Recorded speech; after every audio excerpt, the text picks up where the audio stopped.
Nagluluto po tayo ngayon ng isda. Ito po ay hasa-hasa. Ayan, magsisigang tayo. Meron niyang sibuyas, kamatis, at sili sa loob ng katawan ng isda. Ayan, nakikita nyo guys, di ba?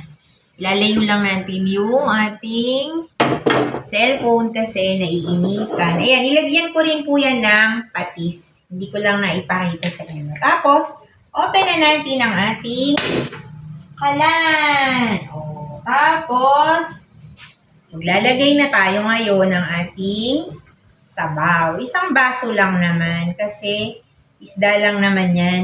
Mabilis na mabilis po yung maluluto. So, hindi natin kailangan na ito ay lagyan ng isang pitsil na sabaw. Konti lang. Yan. Tapos, tatakpan na po natin at hihintayin na natin kumulo. Bagay po yan guys sa mga nagdijeta. Wala po iyang kolesterol na makakasama sa atin. Bagkus meron niyang omega-3.